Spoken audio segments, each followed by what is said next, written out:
I need all the wins, yeah. Ain't no L's, I gotta get a no call and quits, yeah.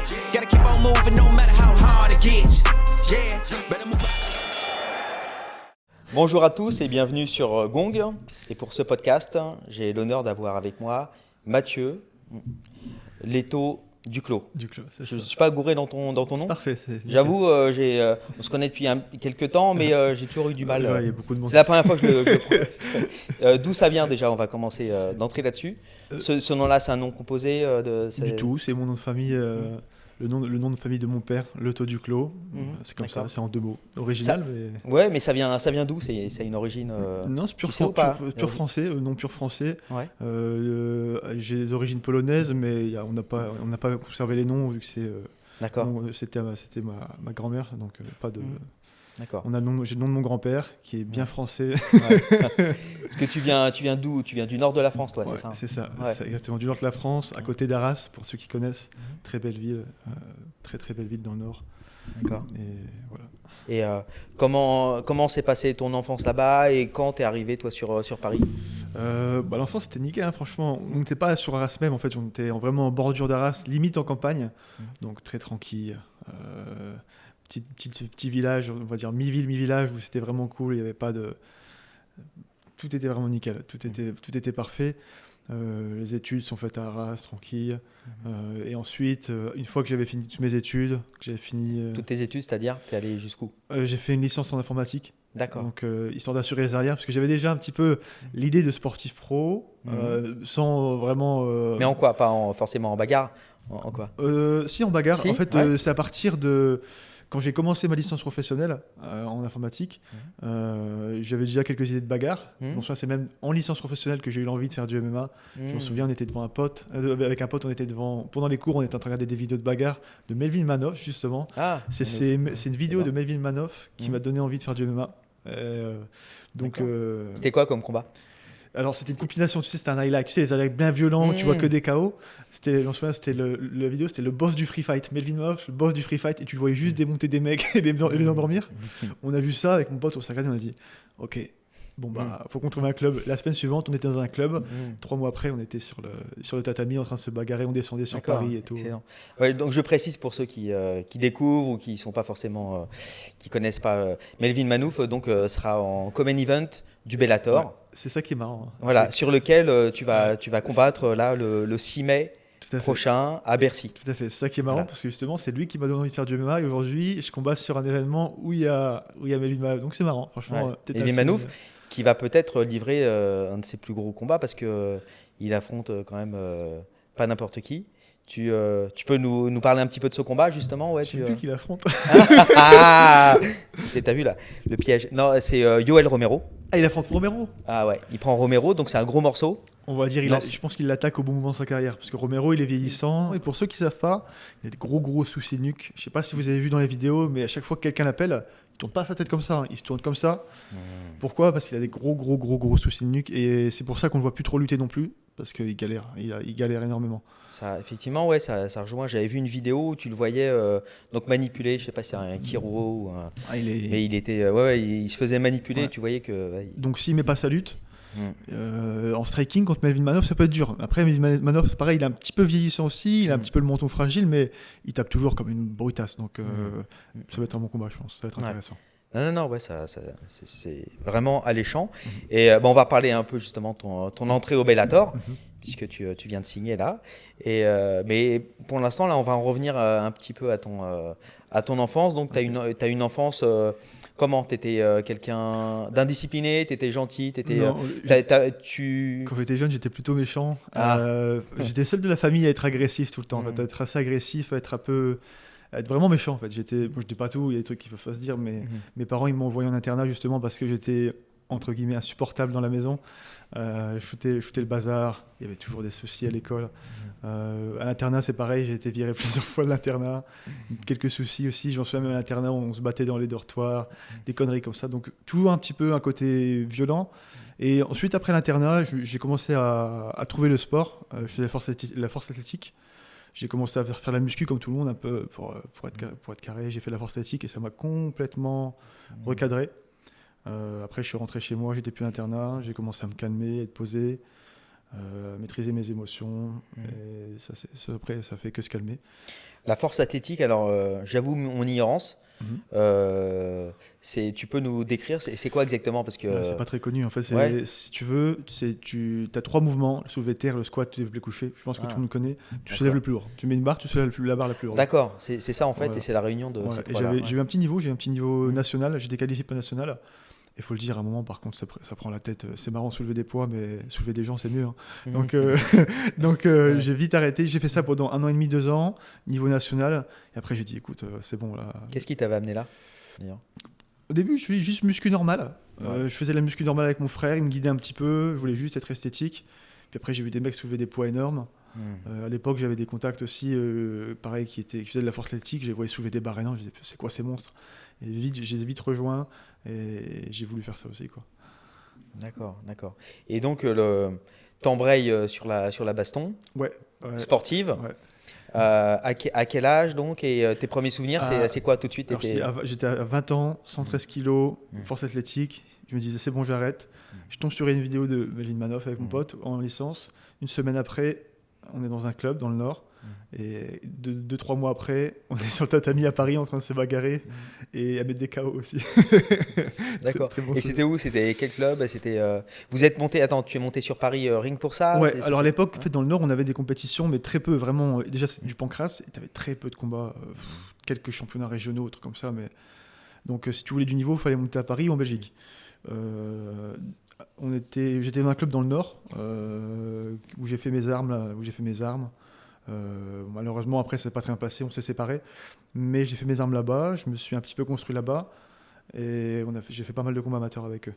Et j'ai encore des contacts là-bas, mais pas tout le monde. D'accord. Et donc tu montes sur Paris Ouais, alors pour ça. ouais. Tu pensais déjà carrière, Non, au début, on voulait juste se bagarrer. On avait commencé avec le pote avec qui j'ai regardé la vidéo, on monte sur Paris, premier tournoi à Montrouge.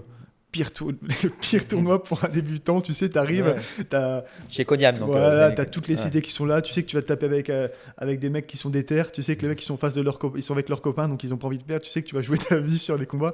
T'arrives, tu donnes ton 10 balles, on te met un casque, on te donne des gants et tu te tabasses. Donc je pense que c'est la pire expérience possible pour un débutant en termes d'encadrement, tu sais. C'était en quelle année ça?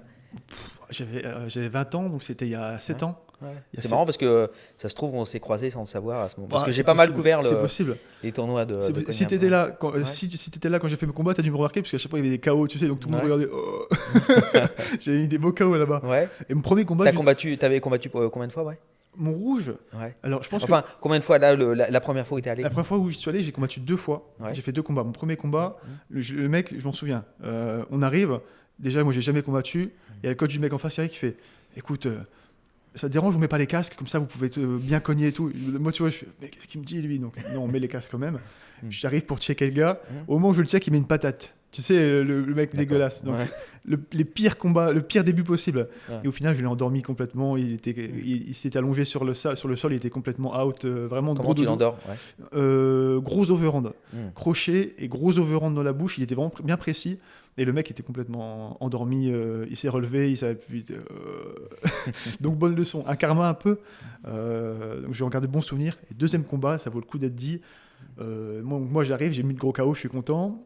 Et en arrivant sur place, le jour de l'événement, il y avait je vois un mec à la pesée, une grosse brutasse. Le mec il est énorme.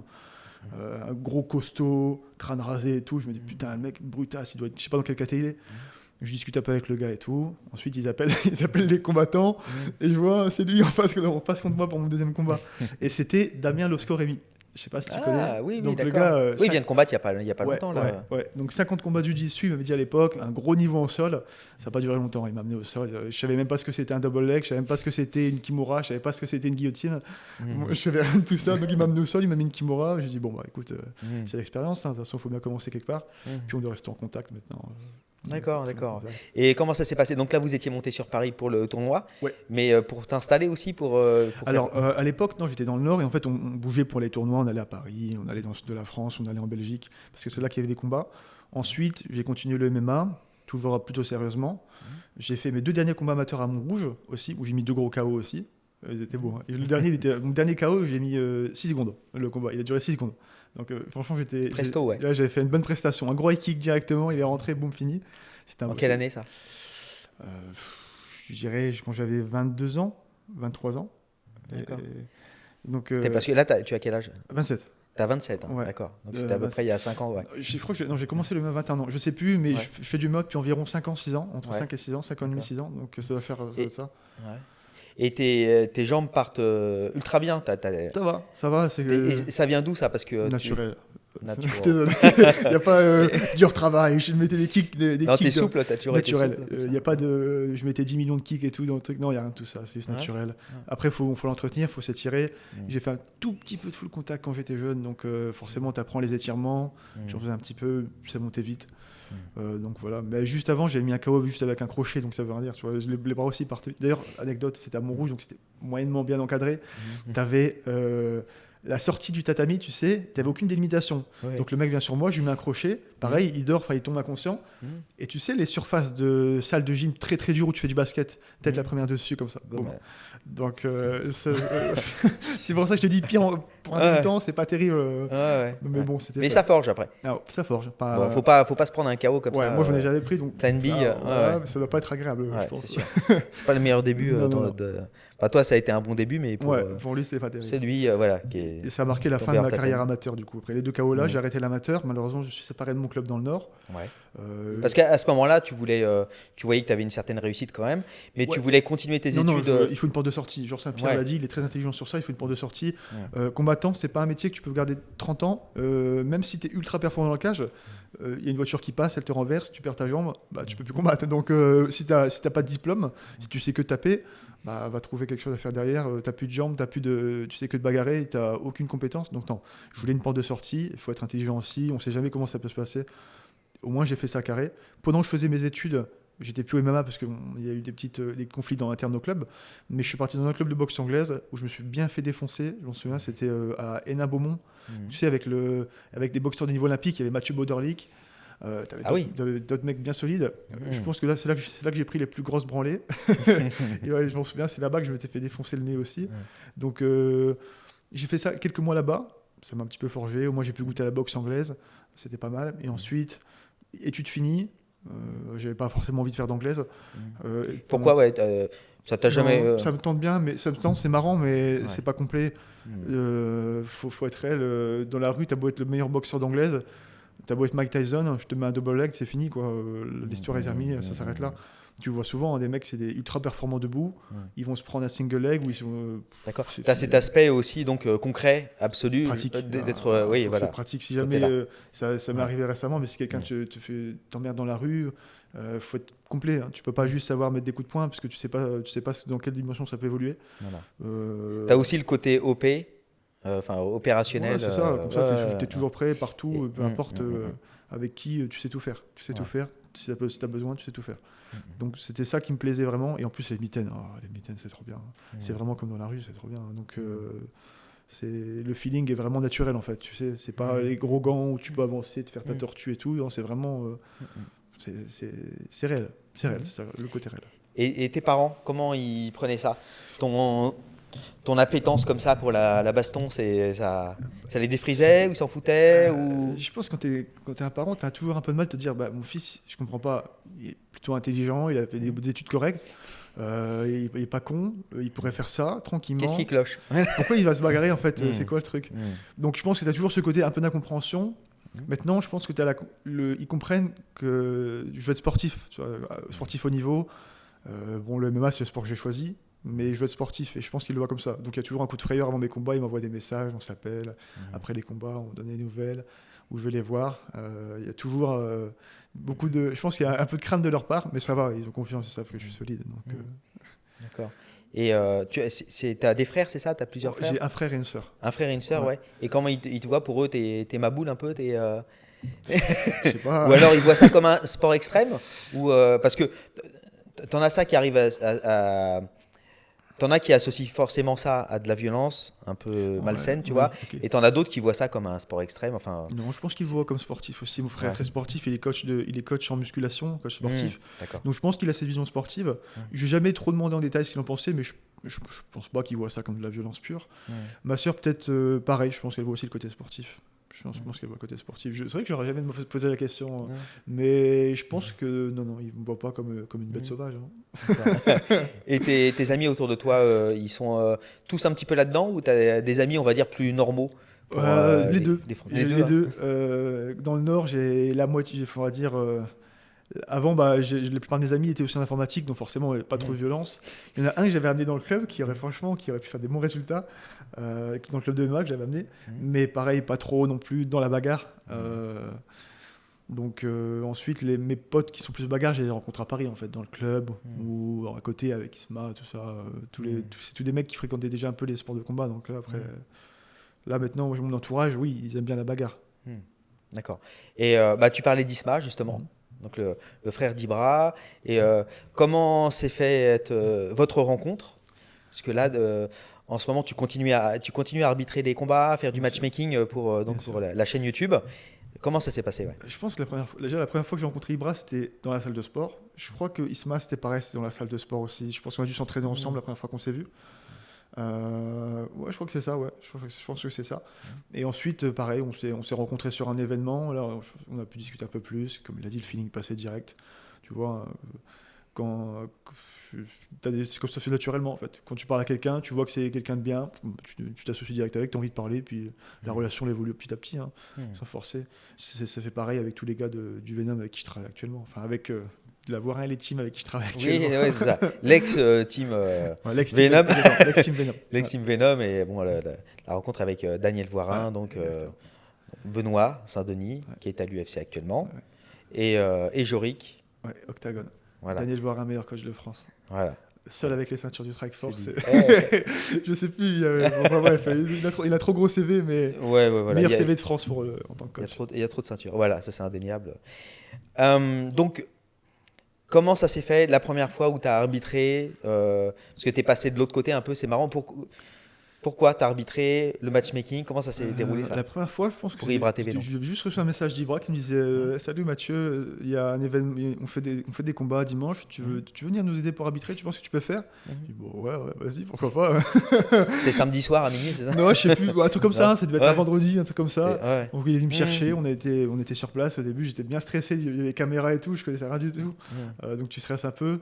Tu n'avais jamais combattu en pro là justement? Tu n'avais jamais été filmé? Je crois que non, j'ai pas encore combattu en pro. J'étais encore, je venais juste d'arriver chez Daniel et j'étais pas encore pro. J'étais tranquillement en train de prendre en compétences, mais j'étais pas encore très complet à ce moment-là. Et je venais juste d'arriver. Mais j'avais déjà quand même quelques compétences en arbitrage, tu sais, j'avais pas de formation d'arbitrage, mais bon, je connais très bien les règles. Je sais comment ça se passe, comment tu replaces les combattants, tout ça. Donc, les connaissances minimes, en tout cas plus que quelqu'un de lambda. Je pense que c'est ça qui a fait qu'Ibrahim m'a demandé ça et qu'on est parti sur ça. Ensuite, ça a évolué. Au début, je faisais que l'arbitrage. Et au début, les combats n'étaient pas forcément super équilibrés vu qu'il n'y avait pas de matchmaker. Donc c'était soit les combattants qui se démerdaient pour trouver un adversaire, soit des mecs qui répondaient, genre il y avait des défis en gros sur internet, quelqu'un qui disait vas-y, je te prends et du coup ça se règle là. C'était pas forcément super C'est vraiment de la génération spontanée quoi à ce moment-là. Au début c'était spontané, je pense que c'est comme ça que ça marchait. Parfois on se retrouvait avec des combattants qui étaient, pour être poli, très nuls contre des mecs qui étaient intermédiaires ou un peu avancés. Tu vois, donc ça faisait, parfois au début, ça pouvait faire des combats un peu unilatéraux en fait. Ouais. Et oui, c'était un peu c'est la jeunesse de l'UFC, enfin la jeunesse du MMA. Au début, c'était pareil. Retour aux sources en fait. Au début, tu mettais des mecs ultra chauds contre des crevettes, ça partait mal. Toutes les grosses organes ont commencé comme ça. Et tu as même des organisations professionnelles aujourd'hui qui le font encore. Je ne citerai pas, mais ça s'est fait il y a quelques mois. Et voilà, donc ça se fait partout. Au début, surtout au début, tu peux avoir de la tolérance parce que c'est pas encore bien propre. Mais au début, ça partait un peu dans toutes les directions, les combats. On s'est retrouvé avec des combats, si je peux le citer, le combat Stéphane et Pierre, par exemple, il était mythique. Hein. Vas-y, raconte un peu. C'était deux débutants, en gros, qui avaient pas trop de background dans MMA. Et au final, donc les mecs ils savaient vraiment pas boxer, tu vois, c'était vraiment des débutants, mais ils avaient du cœur. Et au final, je pense que ça fait un des plus beaux combats de la chaîne parce que les mecs, ils avaient tellement de cœur, ils sont tartinés pendant un round et demi, ça n'a pas arrêté, ça s'arrêtait jamais.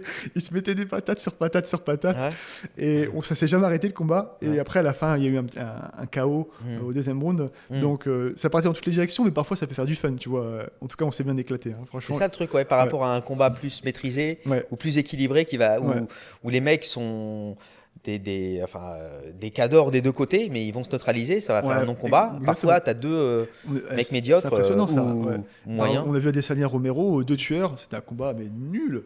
Alors que tu mets 2 mecs nuls, ça fait un combat de Ça. malade. L'enjeu sportif et le spectacle, C'est ça, deux choses c'est ça, différentes. exactement, c'est Ouais. ça. Ouais. Et tout l'art du matchmaker, justement, c'est d'essayer d'avoir à la fois un combat assez Ouais. équilibré et en même temps des mecs qui s'annulent pas trop. Aujourd'hui, Ça, ouais, c'est ça qui est compliqué. On fait avec les armes qu'on a, puisque surtout, on fait même pas des vrais événements qu'on fait en soi, c'est juste des sparring, on filme et tout, puisqu'il n'y a pas de billetterie, on voit rien du tout, on fait pas d'argent, on fait de l'argent avec Des les sparring vues. durs quand même. Voilà, en fait, c'est du sparring dur. Sparring au KO. On faisait pas des événements avant. Mm. On l'appelait ça comme ça, mais c'était pas des vrais événements dans le sens où il y avait rien de commercial derrière. Tu vois, c'était pas comme l'YFC qu'on a fait là. C'était pas professionnel, rien de tout ça. Ouais. Mais donc on avait très peu d'outils pour voir le niveau des combattants. Juste demander une vidéo de quelqu'un qui fait du sac ou du sparring ou du shadow. C'est pas beaucoup pour juger du niveau de quelqu'un, donc on se débrouillait avec ce qu'on avait, mais c'est comme ça qu'on jugeait plus ou moins du niveau des gens. Et avec le background de combattant, t'arrives à faire des combats plutôt équilibrés. Depuis que je suis là en matchmaking, ça va, il n'y a pas eu trop de bourbiers. Parfois, il y en a qui passent à travers les matchs du filet, tu peux pas tout bien gérer, mais en général, les combats sont plutôt équilibrés, plutôt spectaculaires, ça va. Et pour choisir des mecs spectaculaires, faut voir un peu le style. Hein. En général, tu fais des oppositions de style, genre tu mets, je sais pas, un karatéka contre un boxeur, ça peut être intéressant. Des trucs comme ça. Donc après, il faut voir. C'est vrai. Ce qui est justement un peu en train de disparaître, mais je pense que ça va revenir, le style, parce que les mecs se mettent très très vite maintenant, tout de suite au MMA, sans avoir un bagage aussi bien, même pas forcément de combat, hein, mais un bagage, tu vois, toi ton bagage de force athlétique, c'est déjà tu as déjà expérimenté la compétition dans un domaine. Juste mettre des grosses patates, je vais faire que ça. Voilà. Ouais, c'est ça, hein, faut le dire.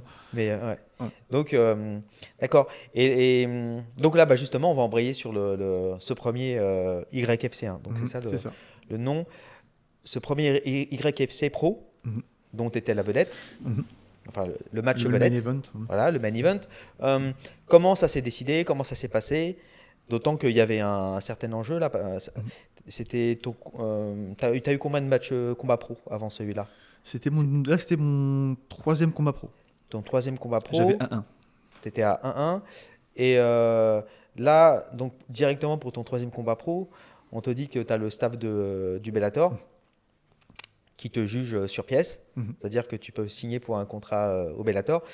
Voilà, tu étais dans quel état? Comment ça s'est fait, la préparation, tout ça?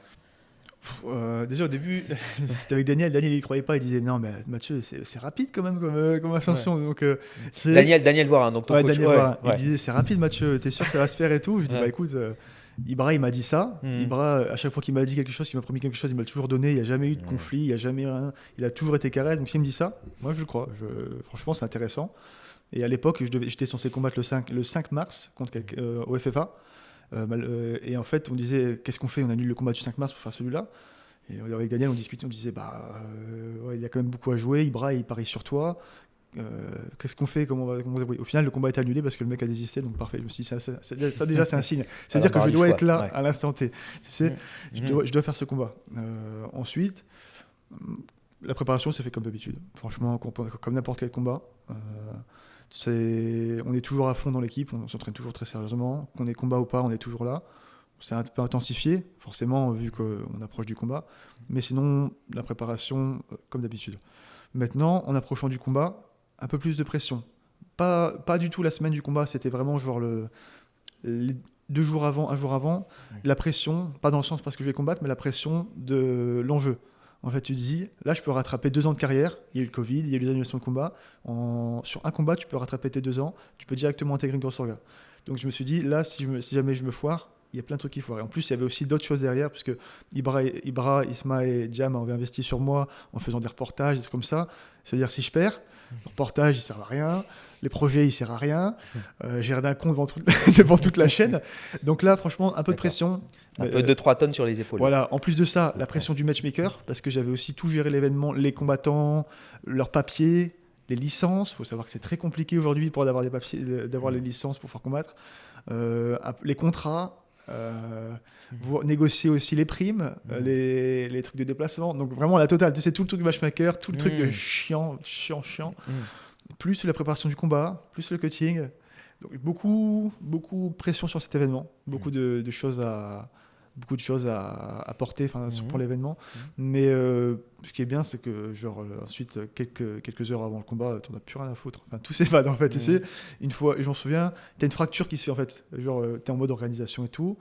2-3 heures avant le combat, d'un coup, tes yeux s'ouvrent grand, puis tu dis, il faut que j'arrache le mec en deux. Je te jure, je pense que c'est ça que j'ai dit à Daniel. J'avais dit à Daniel, j'ai envie de lui arracher sa tête en deux. Le premier truc que je dis, donc c'est un peu violent là pour le coup, mais et je m'imaginais dans ma tête massacrer peu importe la personne que j'avais en face. Tu sais. Donc, parce que ça, c'est quelqu'un qui s'oppose en fait à ta réussite. Il y a ce en côté-là. fait, ce qu'on disait, c'est que mon adversaire, c'est une personne très agréable. On a discuté ensemble et tout. C'est quelqu'un de très gentil. Vraiment, on a eu des très bons échanges. C'est un peu particulier parce que j'avais le rôle de matchmaker et d'adversaire. Donc, bon, déjà, il y avait très peu de personnes qui ont candidaté à mon poids. Il y avait peut-être 2 personnes, il y en a 3, mais un qui était blessé. Donc 2 personnes. Et il y en avait un qui était dans mon équipe, la BTT à l'époque. Maintenant, je suis avec travail avec Ibra. Il était en BTT, donc on ne pouvait pas s'affronter. Donc j'étais que forcément avec Mathias. Donc je dis, bah écoute, on n'a qu'une solution, ce serait combattre ensemble et tout. Parce que Mathias, son nom entier, c'est Mathias Recross. D'accord. Les Cross, qui avait déjà combattu au Cage Warrior en Angleterre, en amateur, et qui avait fait un combat pro, malheureusement qui s'était soldé par une défaite. Mais il avait pris un mec solide, un mec qui cognait dur. Du coup, on voyait que c'était vaillant, donc je ne faisais pas de doute, il avait l'air très motivé, donc on s'est arrangé pour combattre ensemble.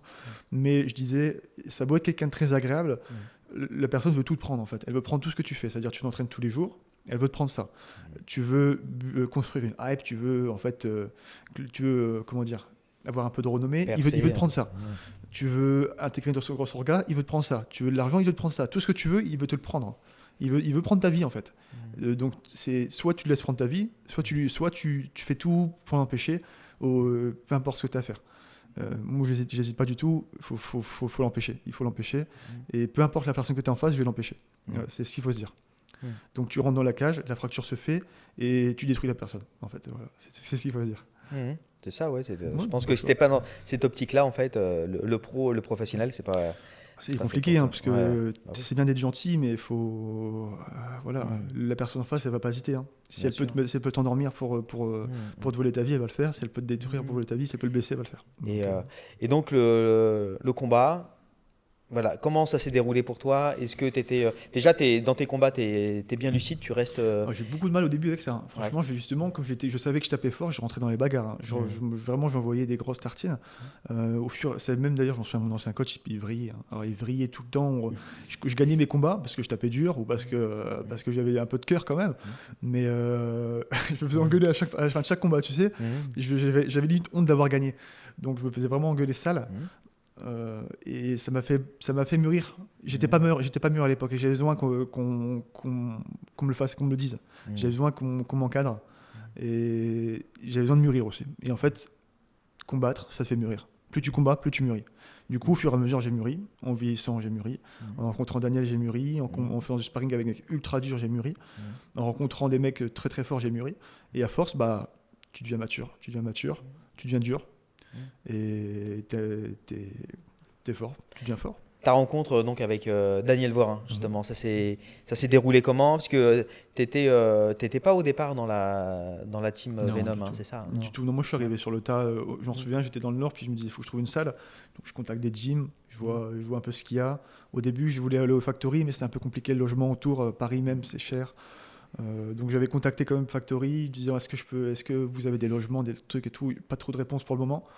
Je vois au Venom, je vois que c'est en banlieue, je vois que c'est moins cher. Je fais bon voilà, on va aller voir là-bas. Je regarde le coach, je vois Daniel Voirin, donc je tape Daniel Voirin. Je fais bon, ça va. Donc j'y vais. Avec mon père, j'en souviens, j'étais descendu dans le Nord, juste pour voir. Je crois qu'on était resté 1 ou 2 jours à Paris. J'étais allé voir la salle. On la voit, la salle est énorme et tout. Je dis ok, c'est pas trop mal. Ensuite, je me mets à chercher de logement. Je trouve un logement dans 94, en banlieue. Je me mets là-bas et je me dis bon voilà, maintenant c'est ma vie. Je lâche tout, c'est ma vie là-bas. Donc je laisse la famille, les amis. J'arrive tout seul à Paris. Je connais personne. Et je connais rien du tout, la vie là-bas. J'avais jamais pris le tram de ma vie, tu sais, le mec de campagne. Et j'arrive là, je suis arrivé en banlieue et je fais ma vie, quoi. Donc j'arrive dans la salle, je connais personne. Premier entraînement, je m'installe, le lendemain je vais à la salle. Premier entraînement, J'étais parti pour un entraînement amateur, ça se passe bien. Daniel me voit, il fait wow, c'est pas mal, tu te débrouilles bien, est-ce que tu veux venir au cours pro cet après-midi? J'arrive, cours pro, Jurik en face, il me flingue une côte.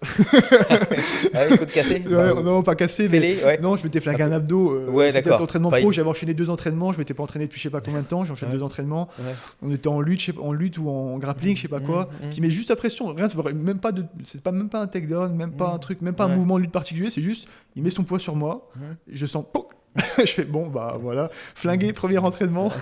Mais bref, après, suite à ça, bon feeling avec tout le monde, bon feeling avec Benoît, bon feeling avec Jurik, bon feeling avec tous les mecs qui étaient là. Et je me suis entraîné. Après, je me suis dit, bon, bah voilà, maintenant ma vie elle est là. Et puis c'est tout. Ouais. J'ai passé de très très bons moments au Venom avec Daniel et l'équipe. À ce moment-là, ouais, tu penses pro, enfin, tu veux Ouais. devenir professionnel. Ouais, bah, de toute C'est façon, j'étais ancré. descendu pour ça. Hein. Ouais. J'étais descendu pour ça sur Paris. Je me disais, maintenant, il faut que j'en fasse mon métier. Je pense que j'ai des capacités. Et maintenant, il faut assumer, voir un peu. De toute façon, c'est le genre d'expérience. Faut la faire parce que sinon, après, à 40 ans, tu vas dire, j'aurais pu. Si tu as envie de faire ça, tu fais. Tu fais, tu sacrifies tout, tu fais. C'est pas facile, mais tu fais. Ton premier combat pro, c'était en cage celui-là? C'était un combat de pancrace sur un ring. C'était Pancras, Ouais. d'accord. Une catastrophe. Vas-y, ouais. non, dis-moi. en fait, c'est pas une catastrophe. Ouais. J'avais un adversaire, Mhm. Wissem, Mhm. très très fort. Actuellement, il performe beaucoup. Je crois qu'il a 5-0, 4-0. Bref, il étrangle tout le monde, hein, un mec solide. Moi, j'arrive confiant. Je me dis que je suis invincible. Je me vois déjà en train de le massacrer. Et le combat commence. Je commence très bien. Je lui mets un bon high kick direct d'entrée qui sonne un petit peu. Je sais pas s'il était exprès knockdown ou quoi, mais il tombe au sol. Et là, je prends la confiance. Je me dis, bon, bah, voilà, je vais le finir. Donc j'arrive, je rentre en mode bagarre. Ah, Moi, t'as ça- voulu, t'as Hein voulu grappler? Non, Parce je qu'il n'y vais avait au pas de frappe au sol. Non, là. je vais au sol. Ouais. J'attends qu'il se relève. Ouais. Je laisse relever parce que en MMA, sinon j'aurais striké. Je serais mal dessus, j'aurais striké. Mais j'attends qu'il se relève. Je lui dis bon, je commence à striker comme un nana. Tu sais, gros crochet énorme, super large. Gros crochet super large. Il passe en dessous, il me met un double leg. Pas de souci, bah, je tombe au sol. J'étais formé au sol. Je sais que je suis compétent au sol. Je suis pas le meilleur grappeur du monde. À l'époque, j'avais un petit niveau, je sais pas, ceinture bleue, un truc comme ça. Donc pas le meilleur grappeur du monde, mais je peux me relever. Je sais temporiser. Ça se passe très bien. On se crumble. J'essaie même de mettre une clé de bras à un moment. On se relève.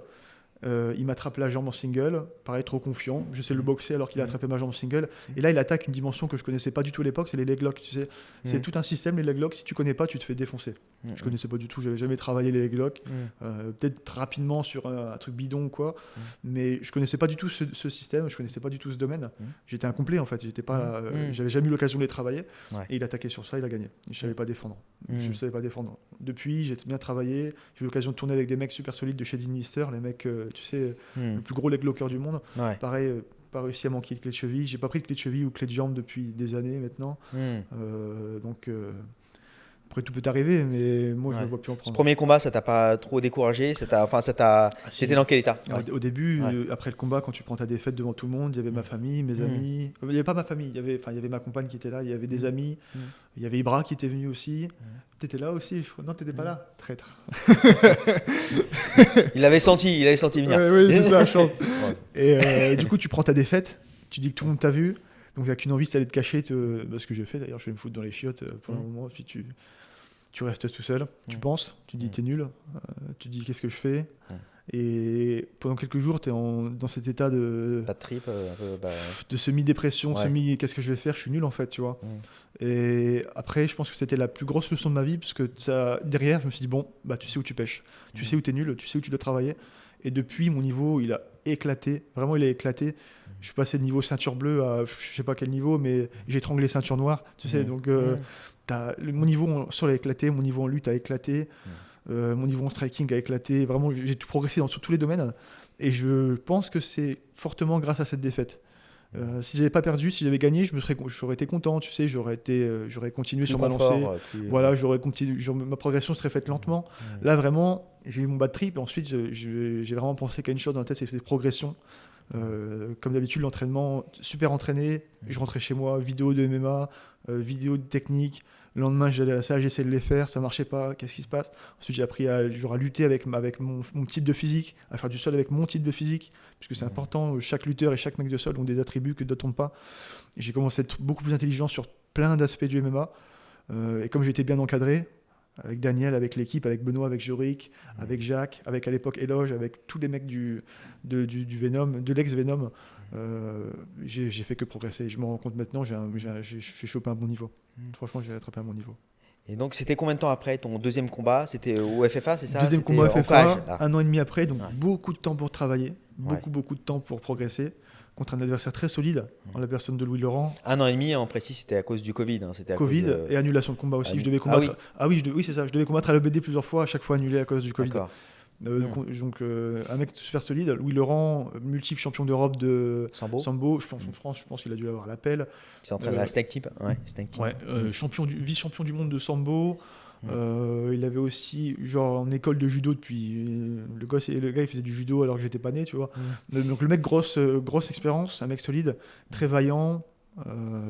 On savait un peu ce qu'il allait faire, malheureusement. Donc, j'ai pas eu trop de mal à contrer. Je me suis fait surprendre une fois, mais ça va. Et j'ai pu prendre pas mal d'expérience sur ce fight, vu que le combat était jusqu'au bout. C'était un combat dur, où j'ai puisé dans mes tripes. Louis aussi, il a été jusqu'au bout, il a fait un combat de malade. Et moi, je me suis bien éclaté sur ce combat, j'ai pris de l'expérience. J'ai pu voir aussi qu'il y avait encore pas mal de trucs à corriger. Qu'est-ce que tu as vu Mes appuis. Déjà, ça va, je tapais dur, mais mes appuis étaient beaucoup trop hauts. Donc, je divisais ma force de frappe par 2. Aujourd'hui, je tape beaucoup plus dur. Si jamais je recombattais avec les aptitudes que j'ai aujourd'hui, le combat, il n'aurait pas été au bout. C'est sur à 100% parce que je tape beaucoup plus dur. Mon sol, pareil, il était déjà bien à l'époque, mais là, j'ai encore évolué. Ma lutte, pareil. Et surtout, tout ce qui est aspect judo, tout ce qui est contrer les trucs de judo et tout, ça pareil, maintenant je suis carré, je sais où ça bloque, où ça bloque pas. Donc j'ai pris un petit peu, moi, j'ai pris en tout, en striking, en sol et en lutte. Et j'ai progressé surtout sur ce combat. Donc oui, quelque part, t'as 3 combats pro, mais en fait chaque combat t'as fait pas mal progresser pour diverses raisons, et y compris ce dernier. Le dernier combat, c'était plutôt fun parce que j'ai pu être complet. En fait, il y a beaucoup de gens qui me voient comme un striker. Alors excuse-moi, ce dernier combat, c'était il y a combien de temps là maintenant? C'était il y a 5 jours. 5 jours, hein, c'est ça, c'est encore tout frais. Pour préciser, parce que les gens ne l'ont pas encore vu, et il sera visible donc, sur la chaîne Libra TV d'ici une semaine à peu près. Une semaine ou 2. Et vas-y, je te laisse reprendre. Et là j'ai pu montrer ma lutte un petit peu. C'était pas mal, franchement, je me suis bien éclaté, j'ai tout fait. J'ai vraiment fait du MMA, donc du striking, de la lutte, du sol. Attention, pas du sol de JB, du vrai sol de MMA où tu strikes, où tu mets des coudes. J'ai pu mettre tout ce que je voulais. Donc je me suis bien éclaté, franchement je me suis bien éclaté. Pareil, des petits défauts quand même à travailler, il y a quand même quelques petits trucs à travailler, mais c'était pas mal, franchement je me suis bien éclaté. La cage était plus petite là que sur ton précédent combat. Ça c'est important à noter, c'est que moi je suis grand, les gens grands... Tu mesures combien? 1m93. 1,93 et donc tu combats en 84 kg. En 84, mais tu cuts pas mal parce que ton poids normal c'est. Alors mon poids naturel, quand j'ai commencé le match j'étais à 113 kg, donc j'étais déjà un gros bébé. Là maintenant mon poids naturel pour ce combat-là c'était 97 kg. J'étais à 97 kg et j'ai cuté jusqu'en 85-500. En l'espace de 3 semaines, donc j'ai fait un gros cutting. Maintenant je mangeais bien, tu sais, donc je mangeais vraiment pas mal de saloperies. Quand tu manges diète, ça descend naturellement. Et après c'est le cutting qui fait le reste. Maintenant je pense que je vais être un peu moins lourd quand même, puisque le cutting était dur. Après ton poids actuel, c'est quoi? Là je suis léger. Juste le jour du combat, j'étais à 93 et là j'ai maigri. Je sais pas pourquoi, pourtant je mange pas mal de saloperies. J'ai maigri un petit peu, donc je pense qu'il faut que je mange un petit peu plus. Je vais me caler à 94, pas plus. Et là comme ça, je commence mes cuttings, je commence mes régimes à 94 et ce sera plus propre pour les cuttings. Après, j'avais pas les outils qu'il fallait pour le cutting. J'ai fait mon cutting avec une combinaison sudation, c'est tout. Donc c'est pas l'optimal, hein. Franchement, pas de bain, pas de sauna suite. J'ai vraiment j'ai foutu ma combi, j'ai foutu un pull, et je suis allé courir, je suis allé marcher, je suis allé courir, j'ai fait de l'elliptique à la dure, quoi, à l'ancienne. Et donc c'est compliqué quand même. Même si t'as envie, si tu vas trop loin, tu peux plus combattre parce que tu te flingues trop physiquement. T'es un gros coureur, tu cours pas mal toi ou pas? J'aime bien. Ça dépend quoi. Ça dépend quelle période. Il y a des périodes où j'aime bien courir longtemps, je cours 1h30, quelque chose comme ça. Mais c'est quand je suis loin des combats, tu sais, pour le fun, tu cours un petit peu. Quand j'approche des combats, là je fais un peu plus des sprints, on va dire, qui durent 2 minutes, 2-3 minutes, des trucs comme ça. Des sprints ou bien comment ça s'appelle, l'airdyne, tous les trucs qui sont le plus chiants en fait. C'est tous les trucs qui te font le plus cracher tes poumons, tous les trucs qui font le plus dur. Je les fais à l'entraînement parce que c'est ça qui te rend plus fort, c'est ça qui te forge un petit peu. Donc tous les trucs durs, la course à pied, les sprints, l'airdyne, les trucs qui te font cracher, il faut les faire. Et ensuite quand j'approche vraiment des fights, là je fais des fractionnés à fond, des trucs vraiment comme en combat quoi. Tu mets une grosse rafale, t'attends quelques secondes, tu mets une grosse rafale, attends quelques secondes, ça fait monter ton cœur et c'est comme un combat. Si tu tiens ça, tu tiens dans ton combat, si jamais tu stresses pas, si jamais t'es bien relâché. Et donc le combat c'était à huis clos. J'étais là pour le combat d'ailleurs, c'était un super combat, je te félicite au passage. Et je te parlais tout à l'heure de la feinte, vous verrez il y a une belle feinte, il regarde je suis un filou, en bas pour genre je vais low kicker alors que le high kick qui passe. Je suis un filou. Joli, ouais. Belle filouterie. Et donc juste après ce combat, t'es dans quel état? Et t'as le Bellator, enfin, la délégation du Bellator que tu rencontres juste après. Comment ça se passe? Moi j'étais content. En même temps tu gagnes un combat, tu gagnes ton petit Bellator, tu sais que potentiellement tu viens de lancer ta carrière. T'es content, franchement. Bien, c'est ta plus belle victoire là en plus. Ouais, là, ouais, c'est la plus belle victoire en pro. Ouais. Donc t'es content, t'as le smile, tu peux plus l'enlever. J'étais encore en forme, j'avais envie de soulever tout le monde. J'ai mis je sais pas combien de body lock après. Donc j'avais la forme après, t'as la joie. Et voilà, t'as gagné ton combat, tu viens de gagner un contrat.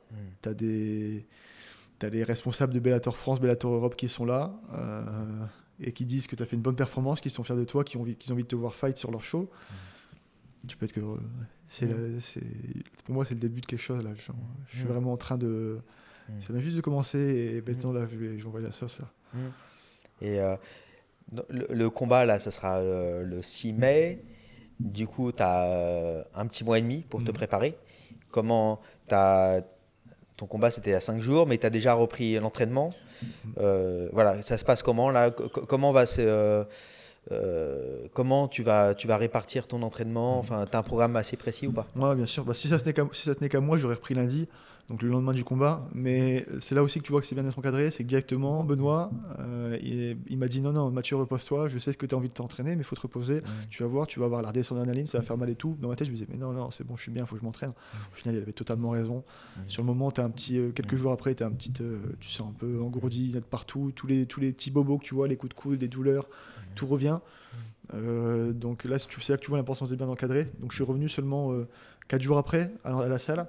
Pour directement, par contre, un gros entraînement du bien dur directement. On se réhabitue pas directement dans le dur. Et là, ça va être que croissant. C'est-à-dire j'aurai juste le temps de faire un petit coucou à ma famille, à ma compagne dans le Nord. Et ensuite, c'est reparti, quoi. On repart directement. En sachant qu'il y a aussi les obligations médiatiques du Bellator, donc presse conférence, quelques petits trucs à faire aussi à côté des interviews, des podcasts. La semaine prochaine, ouais, c'est ça, parce qu'il y a une conférence de presse du Bellator la semaine prochaine, et du coup, tu as quelques tournages pour la promo. C'est ça. J'ai pas de tournage, mais je dois assister au truc, je dois assister à la conférence. À côté, j'avais quelques impératifs, genre comme tu dis, des podcasts, des interviews, des trucs à filmer. Je sais pas si c'est avec l'équipe avec Pierre et tout ça, avec l'équipe de la chaîne. Donc il y a eu pas mal de choses à faire. Mais bon, là maintenant, que focus sur l'entraînement. Là, je pense je suis déjà en train de me voir dans l'arène à performer. J'attends que ça. Tu visualises déjà, tu dois rentrer dans la cage du Bellator, c'est Bercy, c'est pas rien. Là, en fait, tu vas être au plus beau gala depuis la légalisation du MMA, il y a 2 ans. Déjà, ça remonte, mais 2 ans de Covid, donc c'est 2 ans de néant, de rien quasiment. Et donc, la plus belle organisation du MMA qui ait jamais été. Mais ça ne m'impressionne pas, parce que il y a, mine de rien, sur la chaîne, là sur l'événement de dimanche, on aura des milliers, voire des millions de gens qui vont regarder. Donc je savais que même si la salle était vide, tu as des millions de personnes qui te regardent.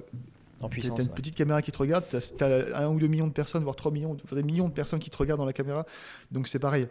Et peu importe, tu t'en fous. De toute façon, tu rentres après. L'arène elle est grande, l'arène elle est petite, une cage c'est une cage. Une fois que tu t'échauffes, tu oublies tout. Tu oublies les gens autour, tu as juste la cage. Même le chemin pour la cage, tu l'oublies. Tu vois juste la cage, tu vois le mec en face. Moi, je vois même pas sa tête, je vois juste son corps et je me dis, voilà, j'ai juste à le taper et puis ensuite, c'est bon. Donc, là, tu as signé. Tu sais pas encore le nom de ton adversaire? Si. On vient juste de savoir, et c'est un peu marrant, c'est un petit peu un signe, parce qu'il a aussi affronté Louis Laurent. Il avait gagné contre Louis Laurent, et j'ai vu son combat. J'étais sur place le jour du combat. Ouais, il est complet, franchement, il est complet. C'est un bon adversaire. Je suis pressé d'être avec lui dans la cage et de pouvoir l'affronter. Comme ça ferait, tu sais, un peu comment dire, les deux gagnants, tu sais, du combat contre Louis Laurent. Je sais pas si c'est fait exprès ou pas, mais vous avez géré Bellator. Mais c'est qui alors? Youssef Ouabbas, il s'appelle. D'accord. Un gars de chez Congo, du Congo Thrashing Club. Ah, d'accord. Son palmarès, c'est quoi? 2-0, il est invaincu. D'accord, invaincu. Et bah oui, bah c'est super. Écoute, ça, quand tu as annoncé ça à ta famille, à tes proches, etc., c'était. Ils étaient contents. Hein? Ils étaient contents. Ouais. Mon père, il me disait, bon, alors tes combats, tu gagnes quand des sous? Je lui ai dit que j'avais gagné pas mal. Il a dit, parce que tous mes combats, là, tu gagnes rien du tout. Enfin, tous les combats que j'ai fait, j'ai rien gagné. Au contraire, j'ai perdu des sous sur mes combats. Donc, il m'a dit, c'est quand que tu gagnes des sous? Là, je lui ai dit, j'ai peut-être gagné des sous, papa. Et il a fait, ah, ok. Et parce que on peut parler de ce que tu gagnes là sur le Bellator et tout je préfère rester discret tant que j'ai rien signé. D'accord. Oui, t'as raison. Parce que Ah si, j'ai signé, merde. Merde. Non, mais après, je préfère rester discret pour le moment. Ouais. C'est pas tabou pour moi, mais c'est juste que je sais pas si Bra ou Jam et tout veulent communiquer tout de suite dessus, donc je garde ça secret pour le moment. C'est pas tabou. Pas de souci. Et est-ce que vous avez commencé enfin, vous allez travailler un game plan en fonction de cet adversaire, en fonction, même si il a quel âge, lui? Je sais pas, franchement, je sais pas. Je l'ai pas questionné. Hein. C'est vrai que tu le sais. J'ai juste eu son nom, donc, mais je me souviens, dès qu'on m'a dit son nom, j'ai déjà entendu ça. Je me souviens encore de l'annonce qui disait Louis Laurent contre Youssef Ouabbas. Et en fait, je me souviens, c'était dans ton épisode de The Gong où on voit son combat contre comment il s'appelle, contre Louis Laurent, tu sais. Ah, mais c'était à la Coupe de France de Pancras, où Benoît avait combattu. Exactement. Et justement, je me disais, et je regardais la vidéo, tu sais, dans ta vidéo, on entendait Youssef Ouabbas contre Louis Laurent. Et je vois son nom, je fais, ça me dit un truc, ce truc. Puis là, je regarde, je fais, ah ouais, c'est bon, je le revais, je me souviens de lui. Non, excellent. Hein. Et ouais, bah écoute, en tout cas, c'est classe tout ça. Et toi, donc, tu nous parlais un peu de ton côté obsessionnel. Tout à l'heure, donc obsession MMA. Ça prend, j'imagine, le plus clair de ton temps. Tout, franchement tout. Quand tu es combattant MMA, tu sacrifies beaucoup de choses. Et si jamais tu n'es pas à fond dedans, tu vas le sentir dans la cage. Parce que toi, effectivement, tu es un combattant de MMA, mais en plus, tu regardes, enfin j'ai l'impression que tu dévores quand même pas mal les autres combats, enfin t'es vachement... T'as des choses à prendre en fait, t'as des choses à prendre sur chaque combattant, t'as des choses à prendre, t'as des trucs intelligents, je sais pas, t'as des lutteurs qui sont super intéressants parce que tu vois comment ils travaillent, t'as des strikers qui sont super intéressants, et c'est des mecs, il faut savoir, c'est comme je sais pas, comme n'importe quel coach peut apprendre de Daniel, moi je peux apprendre de n'importe quel athlète qui est supérieur à moi en termes de technique, tu vois, genre je sais pas, ils ont des années de travail, de retour sur leurs compétences. Je pense qu'il y a des trucs intéressants à piocher, donc j'aime bien de temps en temps regarder. Maintenant, tout n'est pas à apprendre. Moi, je suis moi. Moi, je suis pas, je sais pas, moi, je suis pas Israël Adesanya, je suis pas Shimaev, je suis pas tout ça. Donc, je suis pas eux, mais j'ai des choses à apprendre sur leur style. Il y a des choses intéressantes. On a les moyens aujourd'hui de voir comment les mecs travaillent, qu'est-ce qu'ils font qui sont durs en combat, et on peut le piquer. Donc, je pioche moi. Je pioche ce qui est bon. Je vois ce qui est bon pour moi, je vois ce qui est pas bon, et après, tu dégages. Mais tu dois vivre, quand tu es combattant avec moi, pour moi, tu dois vivre un petit peu de ça. Enfin, tu dois vraiment être intéressé. C'est pas juste tu fais ton entraînement, tu te casses. Sinon, c'est un peu compliqué de progresser. Ça fait trop peu de temps pour progresser. Plus avec Voirin, enfin, vous êtes une fine équipe, je pense, qui est vachement complémentaire. Exactement. T'as Benoît qui est en 70, mais qui est un gros 70. Gros, donc voilà. T'as toi donc, qui combat en 84, mais c'est un gros 84. Et puis t'as Jorik 93, qui combat en 93. Voilà. Mais donc vous avez des styles plutôt bien complémentaires, parce que Benoît qui est archi fort au sol, Jorik qui est un bon striker, mais en plus sandaïste, donc qui s'est resté debout. Voilà, ce qui n'est pas le propre de tous les strikers. Et toi qui est assez polyvalent, en fait, Je pense que ma polyvalence, je l'ai pris d'eux justement. Tu sais, au début, j'étais pas forcément un mec super fort en sol. Et avec Benoît, ça a progressé naturellement. Ouais. J'étais pas forcément super striker. Avec Jorik, j'ai appris à gérer la gestion de distance, sinon tu te fais tabasser. Donc tu as forcément. Si avec Benoît, tu arrives, tu sais pas faire de sol, tu te fais trembler tout le temps. Si tu sais pas striker avec Jorik, tu te fais défoncer tout le temps. Donc ton corps il s'est mis en survie. Il a dit, mon corps s'est mis en mode survie. Il a dit bon, maintenant, il faut que tu apprennes à faire du sol, il faut que tu apprennes à bagarrer, sinon tu es mort. Hein. Tu survivras pas un mois. Et du coup, naturellement, le corps humain, tu le fous dans un environnement extrême, il va s'habituer. Tu le fous dans le pire environnement possible, il va s'habituer. Donc tu m'as foutu dans une bonne salle avec des tueurs, tu deviens tueur. Voilà. C'est comme ça. Tu le vois, hein, regarde, comment il s'appelle, Darren Till, pareil, il avait la motivation qui flanchait. Tu le fous dans une salle remplie de tueurs, ça redevient un tueur. C'est comme ça.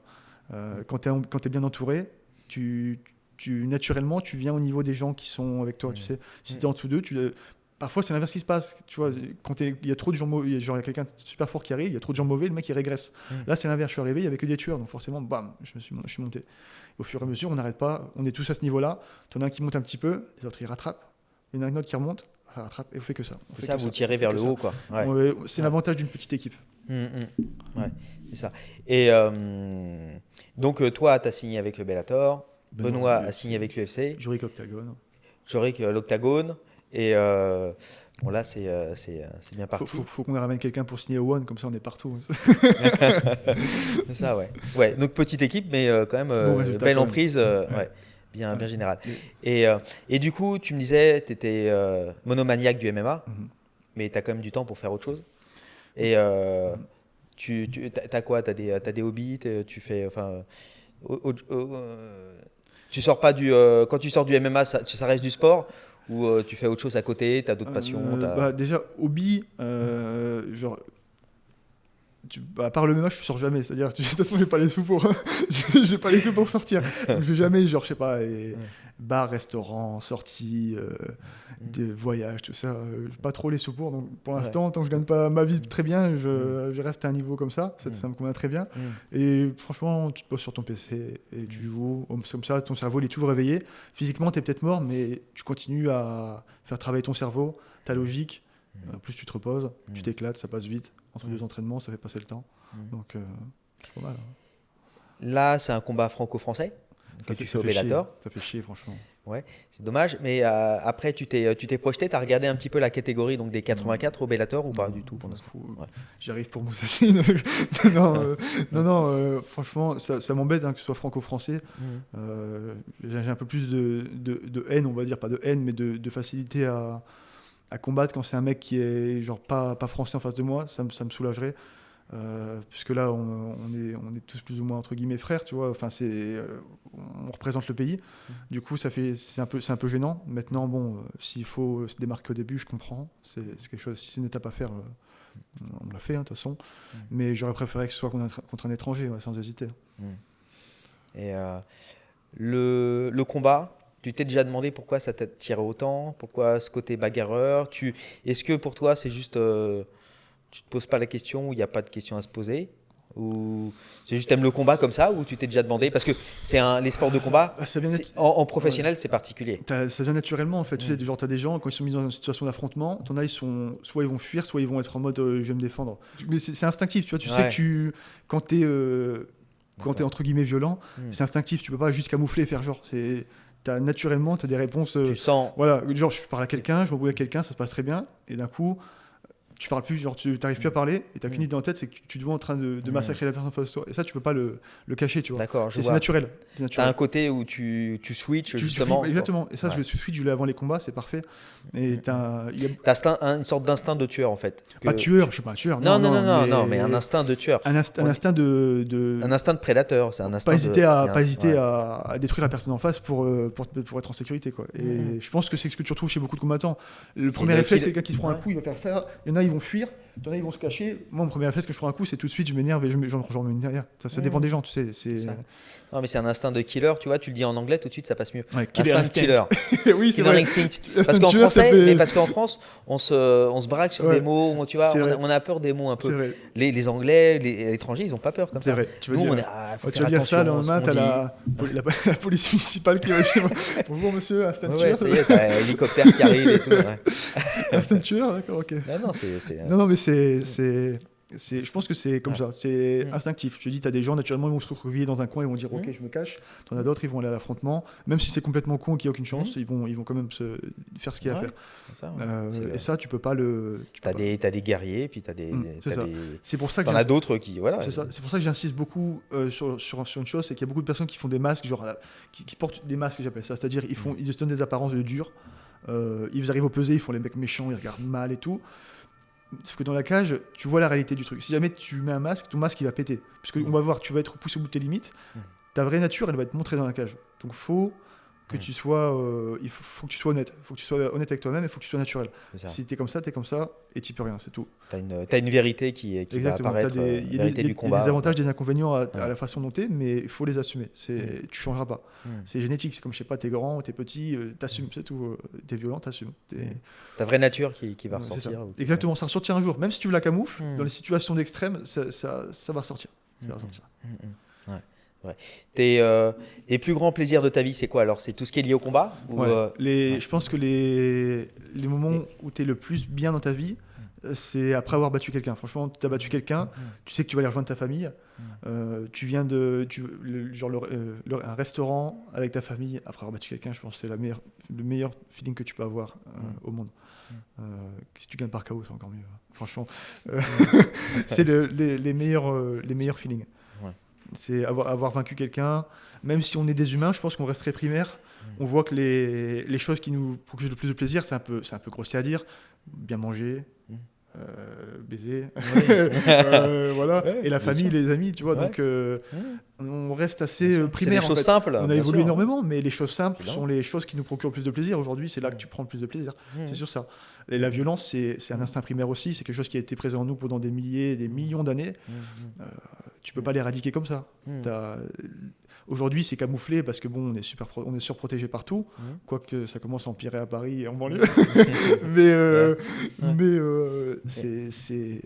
Voilà. Et un jour, je sais plus, on avait parlé, on était avec Benoît en voiture, c'était avant son combat à l'UFC, et on avait parlé un peu de médiéval, d'histoire, parce que ici j'ai pas mal, sur Gong, j'ai pas mal suivi le BO, le combat médiéval, du coup, tu t'es intéressé un peu à l'histoire justement à l'histoire des combats médiévaux, de la chevalerie, ces trucs-là. Comment dire, c'est nos racines, donc forcément tu t'y intéresses un petit peu. Je suis pas spécialiste de l'histoire, mais j'aime bien jeter un coup d'œil sur tout ça, sur les rois, sur les empereurs, surtout. Je sais pas.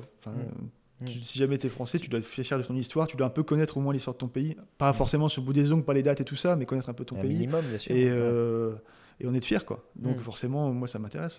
C'est là que tout s'est construit.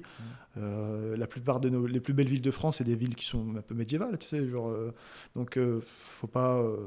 Moi, j'aime bien ça. Ça m'intéresse. C'est un sujet qui m'intéresse. Et on voit, de toute façon, au début de tous mes combats, je plante une lance dans le sol. C'est ça, oui, c'est une lance que tu plantes. C'est juste un petit signe, un petit truc. Ouais. Parce qu'effectivement, l'arme de prédilection du chevalier, c'est la lance, ouais. Alors, moi je fais pour ça, c'est parce que c'est justement les lanciers polonais, si tu veux, c'était la cavalerie polonaise, ils utilisaient des lances, et ensuite l'armée polonaise avait coopéré avec Napoléon, et pareil encore une fois, ils ont utilisé les lances, et il y avait les lanciers polonais qui étaient un des bataillons les plus efficaces de Napoléon. C'est pour ça, comme je suis français et polonais, tu as saisi le truc. T'as aussi, d'accord. T'as le mélange des deux. Exactement. En plus. Enfin, comme je suis français avec des origines grands-parents polonaise. polonais, voilà. C'est juste pour ça, pour le fun. Et, ils sont badass, les hussards ailés, ils sont badass, franchement. Là, le Bellator, donc c'est un combat, tu as signé pour un combat. Après, maintenant, si ça se passe bien, il n'y a pas de raison qu'ils ne te proposent pas un autre contrat. Toi, tu te verrais faire une bonne partie de ta carrière au Bellator ou tu vises l'UFC le plus vite possible? Moi, je prends combat par combat, je m'en fous. Franchement, ça m'insupporte d'entendre des gens, ils ont un combat amateur, ils vont dire j'arrive à l'UFC. Mais Déjà, gagne ton combat. Déjà, gagne ton combat, ok. Gagne bien ton Voilà, combat. gagne bien ton Ouais. combat, fais un bon combat, montre que t'es fort. Mm. Et après, on en parle. Moi, pour l'instant, mon seul objectif, c'est mon prochain combat, battre le gars en face. Et ensuite, on verra. Là, si j'ai l'occasion d'évoluer au Bellator, je le ferai. Si j'ai l'occasion d'évoluer autre part, je le ferai. Je vais juste évoluer en fait, c'est tout. T'as des rituels avant le combat, après le combat, etc. T'es pas du tout superstitieux ou t'as des trucs, des petits trucs comme ça? Non. J'essaie juste de me comporter bien tout le temps, bien tout le temps, toute ma vie avec tout le monde, d'être entre guillemets un bon chrétien. Tu sais, même si je suis pas le plus pieux, celui qui prie le plus, d'être un bon chrétien tout le temps. Et quand t'arrives, t'es serein. Franchement, c'est naturel. Tu sais que tu te laisses guider en fait. Tu te laisses guider. Et pour moi, c'était une bonne personne, que t'es vraiment à fond dans ton truc, que t'es concentré à fond dessus. Tout est guidé pour que tu réussisses. Donc, t'as juste à travailler dur, à suivre les consignes et à être bon avec les autres, au plus que tu peux, sans t'handicaper. Et voilà, après, pas de rituel plus que ça. Un petit signe et puis c'est parti. On signe une fois et puis c'est parti. D'accord, Mathieu. Bah écoute, je te remercie. Je pense que tu as fait un bon tour de la question du Mathieu que tu es aujourd'hui. Ouais. On aura plaisir à te retrouver de toute façon après ton combat. Ce sera un plaisir partagé en tout cas. Voilà. Je te remercie, Mathieu. Merci à toi. À bientôt, vous tous. Et voilà, portez-vous bien. Ciao, bye. Rendez-vous le 6 mai au Bellator. Et rendez-vous, attends, regarde là, vas-y, le 6 mai. Rendez-vous au 6 mai au Bellator, vous n'oubliez pas. Vous venez me voir. Voilà. Je compte sur vous. Venez voir Mathieu, on sera là avec plaisir. Allez, à bientôt. Ciao, bye.